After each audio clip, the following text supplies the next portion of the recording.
ډیر کرته یو انسان د اخلاص کې دی غلط طرف ته وځي او دی وی چې دا 2 رکعاتو ته منیت کیږي خو مړ د خلک بوسوي چې دی ریاکار دی او صدقې ته مزړه کیږي خو به د خلک وی چې دا ځان خي.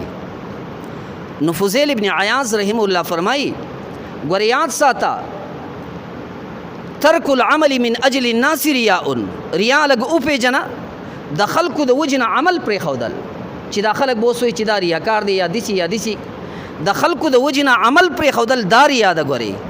اول عمل من اجل الناس شرک او د خلکو د وجنه عمل کول چې یاره خلک می ویني او خلک راته خوي دا خو شرک دی. توې د ریا او په شرک کې فرق نشي کولی. ریا د خلکو د وجنه عمل پرې خودو ته ویل کیږي او د خلکو د وجنه عمل کول دا خو شرک دی. او اخلاص سره هغه وی والاخلاص ان يعافيك الله عنهما او الله پاک چې تعالی کله د دې دوو کارونو نجات درکړو تعالی عافیت درکو تو په یدا شي چې دا وس اخلاص دی. یعنی ستا عمل یا د عمل پر خودل د خلکو د وجنه نه کده دې دوانو خبرونه تو پاکه نو وی فرمایي چې دغه ته اخلاص ویل کی.